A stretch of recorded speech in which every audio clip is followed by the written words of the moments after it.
Hi, I'm Ivan with Vine Skills here, and in this video I want to explain you how the chase process in Lead Docket is designed. I'll tell you what is designed by default. It's highly customizable, so you can actually change it. But if you understand the concept behind it, it will help you make the right changes to your process. So bear with me here through my diagram that I just did here to try to explain this process and kind of all the elements that are connected to it. So on the top side here, you'll see an agent. On the bottom side, you see systems actions. I'm actually going to pop into my lead docket to show you what that's going to look like. The trigger for a chase process is always a phone call that wasn't answered, right? Or a reach attempt that wasn't answered. So let me take this from kind of an example here. Is I have a lead that is in pending sign up and I'm trying to get something from them, or I'm going to call them to confirm something, or they were scheduled for an appointment, they didn't show, I called them, they didn't answer. Every time you call a lead and they don't answer, they are now qualified to be in chase. Now, the chase process starts when an agent changes the lead to the chase first attempt. When they change that, and again, you should be familiar with Lead Docket. If you're not familiar with changing those statuses, there are other videos that might cover that. But what you're going to do is you're going to go here and put it in chase. When you change the chase attempt, when you change the chase statuses, two things happen by default. One is a task that goes out and prepares or reminds you to call them again 4 hours later. But immediately a email and SMS message is sent. I should actually have done one up here because there's an SMS message sent right at the moment that you put in first attempt. So a message is triggered in Lead Docket and a task is triggered. So let me explain and show you what that message looks like. If you go to your message templates in Lead Docket, you will see that you will have, let me actually go back and show you. You will see that you have chase messages. So these are message templates around chase. Let me pull up one for the first attempt here just so you can see. What the message is doing is it's being triggered at the moment that you change the substatus to first attempt.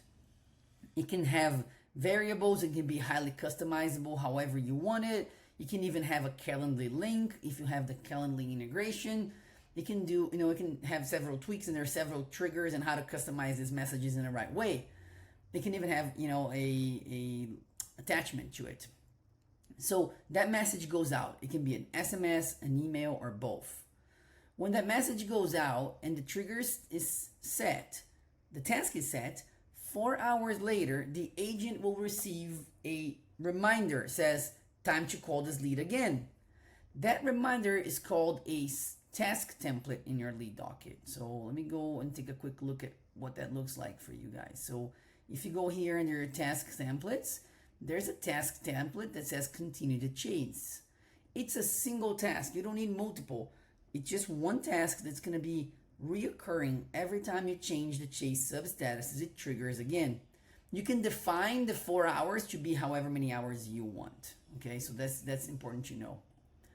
4 hours later, the agent calls a lead, tries again, no answer, manually changes the substatus to second attempt. That's important as well. And here, I'm going to show you. This thing repeats itself, right? So it changed the substatus to second attempt. It sends an email and SMS by default in Lead Docket. Then 4 hours later, the agent will get another task that says, call the lead again. The agent will call the lead. Change the substatus, another message is sent. So the agent, all that it's doing is being prompted to call again, attempt again, okay? Now keep in mind, those tasks are 4 hours apart, but they are triggered on the moment that the agent is put the lead in chase, and it also is dependent on the agent's action. So let's say I call the lead at 4:30 p.m. and I put it in chase. The task is going to be set for 8:30 p.m., but the agent is not working there, right? The agent is off right now. So the agent is going to call the next morning at 8 a.m. And that's perfectly fine. That's part of how this process is designed to do, is the agent drives the process. Okay, this is not like a fully automated process where the chase, the agent puts it in chase and forgets about it. The agent is driving those phone calls because the phone calls are the actions that drive that, chase and kind of getting the lead in the phone call. So by now you understand this is a process that repeats itself. How many times it's going to repeat itself? It's up to you. You can define how many attempts you want. By default, Lead Docket comes, I think, with 4 or 5 attempts. So you understand that this kind of repeats itself. You can customize each message to be different. So let's just talk a little bit about the final process here. At the end of your attempts, however many you want, you can define a final attempt. And after that final attempt, the agent will have to make a decision here. It will be either this lead is lost if no attempts were successful, or it's recovered and it goes into your other substatuses or other statuses. So that is the basic chase process in Lead Docket. By no means this is defined and hard-coded in anywhere.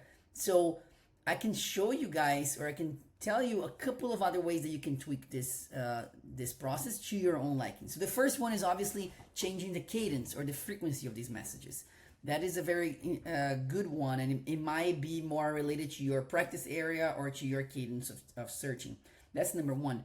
The second one would be you can customize the messages and the cadence based on certain things like severity level or case type or other things that can have its own custom messages and its own kind of frequency. The third one, it's a little bit more complex, but it actually is very powerful as well, which is using automations. If you have Lead Docket automations, you can actually trigger those substatuses or trigger those messages to be sent in certain ways, and even the final attempt to be automatically moved to a lost attempt if nothing happens. Even without automations, you can actually set up your chase to send messages and emails on a certain frequency independent from the status changes or the agent actions. That's another way that you can set it up so that your agent is chasing the lead and making the attempts independent from the automated messages that are going out. So I hope this gives you a little bit more perspective into how to set up your chase and kind of design that process and understand how Lead Docket is designed to work there. If you have any other questions, obviously you can reach out to us or go to the Lead Docket support page as well for more information. Thank you.